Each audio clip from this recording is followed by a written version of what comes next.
Trapped in a rat race? Tired of punching the clock, barely scraping by, and dreaming financial freedom?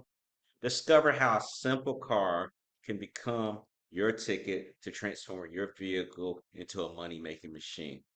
In this video, you're going to uncover the 5 best-selling cars on Turo for beginners. By the end of this video, you'll be equipped with the knowledge to maximize your earnings, minimize your risks, and start your side hustle. Are you ready to get out of that rat race? Then let's go. Stay tuned. Guys, welcome to the channel. My name is Mr. Luke Evan Brooks, and this is Car Share Gems. I'm gonna get right to the point because one of the audience members reached out to me and wanted to know what cars are out there that they should get. And I'm gonna break it down to this. Before we even get to this, because I'm gonna list every single one, and you definitely want to make sure you stay tuned for every bit of this information. Is that if you're a beginner, like I said, with my 2013 Ford Edge, I made my money back 2 times already. Just renting it out. And this is what we're talking about here. If you get in a vehicle these days, especially in the United States, you're looking at maybe $50,000 for something decent that's a big size and whatnot. But if I was to go back and if I was a beginner to all this, these are the cars that I would have went for. And I'm going to just go ahead and list them down here. And we're going to show some videos back and forth. The first vehicle is going to be a Toyota Corolla. Now, with this exceptional reliability, fuel efficiency, and low maintenance costs, listen to all that, right? This car is a great choice to place on Turo. It's a popular rental. It's comfortable and it's easy to drive. And I'm gonna tell you something. I always had like 2 Toyota Corollas in my life. First one when I was a kid going in high school, whatnot. The second one was in college, and that one is still at my house to this day. A 2001 Toyota Corolla. Now, people might say, "Well, it's not all jazzy and this and that." Again, who's driving the car? Is it going to be you driving the car all the time? Because to me, I don't drive none of my cars. I do not drive none of them because they're meant to make money for me. So you have to take that in consideration. Now, my second car, and y'all might look at me crazy, gonna think I'm crazy, but I'm gonna go right for it. It's a Honda Civic. It's an incredible, reliable, fuel efficient option. This is a rival to the Corolla. And this gives you a little bit more of a sporty look if you're looking for a sporty look, but you want to be making sure that you're saving on gas. And it's comfortable. I mean, it's popular amongst runners. They come in coupes, they come in 4 doors. You can do that. And on top of that, too, you can even do a Honda Accord. Right now, as I speak, I'm driving a Honda Accord in Bahrain. I don't have to gas that car up, but once a month.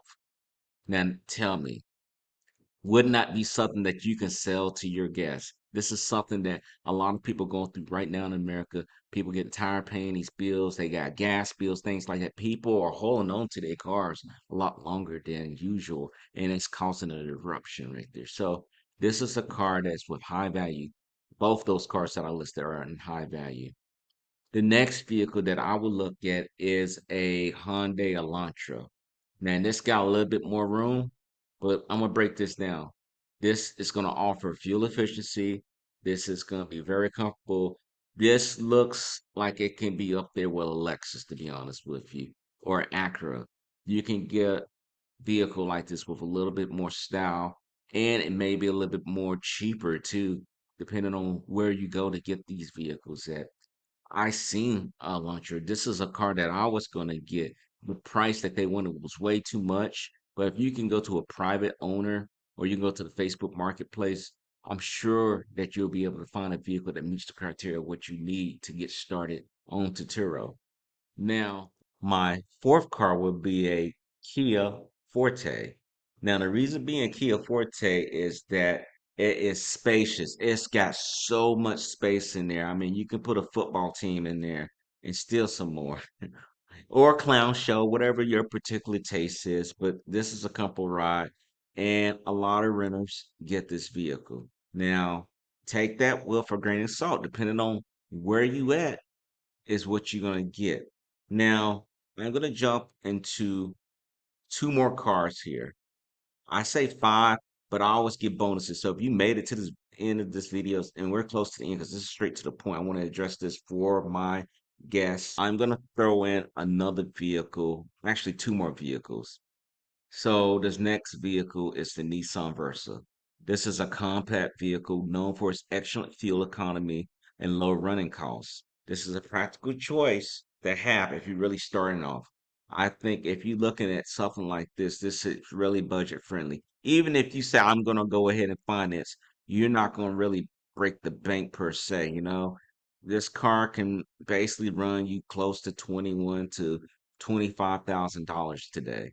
And that's for a brand new one. If you say, I don't want a brand new one, you know from that point right there where you can go. Okay.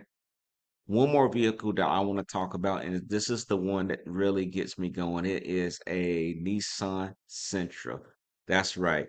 Nissan Sentra. I have one.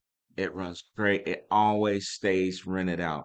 Right now, it's rivaling with my 2013 Ford Edge. Now, we're talking about an SUV with a compact car going neck and neck. It's always changing every week when I look at the stats on my vehicle. And I'm telling you guys, this is something that you want to have. You want to have a horse fleet like this. I call this the workhorse. You can have different types. You can have your luxury cars. You can have your sports cars. You can have your, hey, I want to go out on a trip cars. And you can have your workhorse cars. These cars that I listed are your workhorse. I define this as this is the car that's going to take me to work, take me back. If I need to go up somewhere an hour or two, this car can take me without being all cramped up. And I don't have to be breaking the bank. I don't have to be buying gas all the time. I don't have to sit here and take care of a bunch of maintenance all the time. This is what you want to go for when you're going out. Now, I want you to know now you want to look at some of these things yourself, depending on your location. I already state that before. If you're in a location that's going to be hilly, you may want to reconsider. If it snows a lot, you may want to reconsider. If it rains a lot, you may want to reconsider. Depending on your area, on where you want to be at, this is where you want to play by. But this is based off what I know in the Charlotte area, Charlotte, Greensboro area of North Carolina.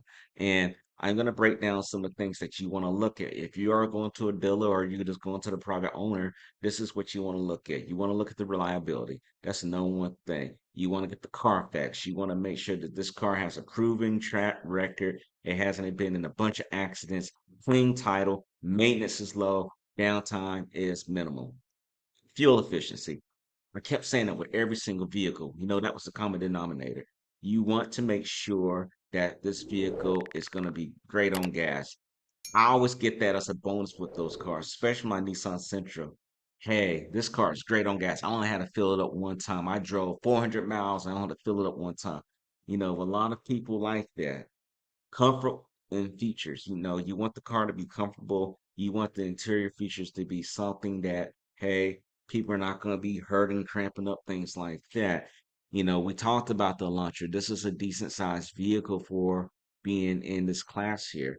And things that people look for is Bluetooth connectivity, backup cameras, safety features. If you can get that, that's more of why you want to increase your price. If you get the base model, so be it. But most of these base model cars now come with a camera. Insurance. If you decide, and we talked about this on that same video last time, depending on if you're gonna go with your commercial insurance or you're gonna go with something like tent, it's going to be a lot lower than a sports car, than a luxury car. This is a fact, and this is what I know. So you got to be careful what you consider to pick as your vehicle. Now, guys, I have something else that I want to offer you. You want to check this out right here. As a seasonal Turo host with over 4 years' experience in bookings of 90% booking rate, I navigated through the platform's atrocities and witnessed the evolution firsthand. Let me share the insights of my Turo journey with you. I want you to stay ahead. I want you to maximize. I want you to do so many things here. So make sure you stay tuned. I'm going to provide you with strategies to boost your income. I'm going to give you expert tips on vehicle selection, maintenance, inside knowledge of navigating Turo's platform. I don't want you to miss out. Over here is Car Share Genius. This is the course that goes more. If you're doing this, shooting this in the dark, don't do that. Take a chance.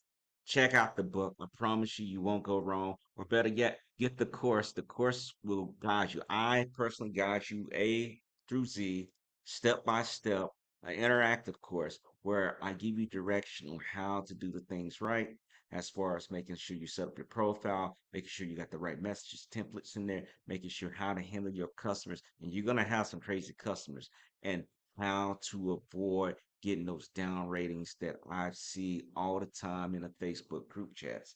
This is something that I definitely want you to check out. So don't hesitate. Go ahead and do it. Now, if you right now, I have a question for all you. I always leave a question.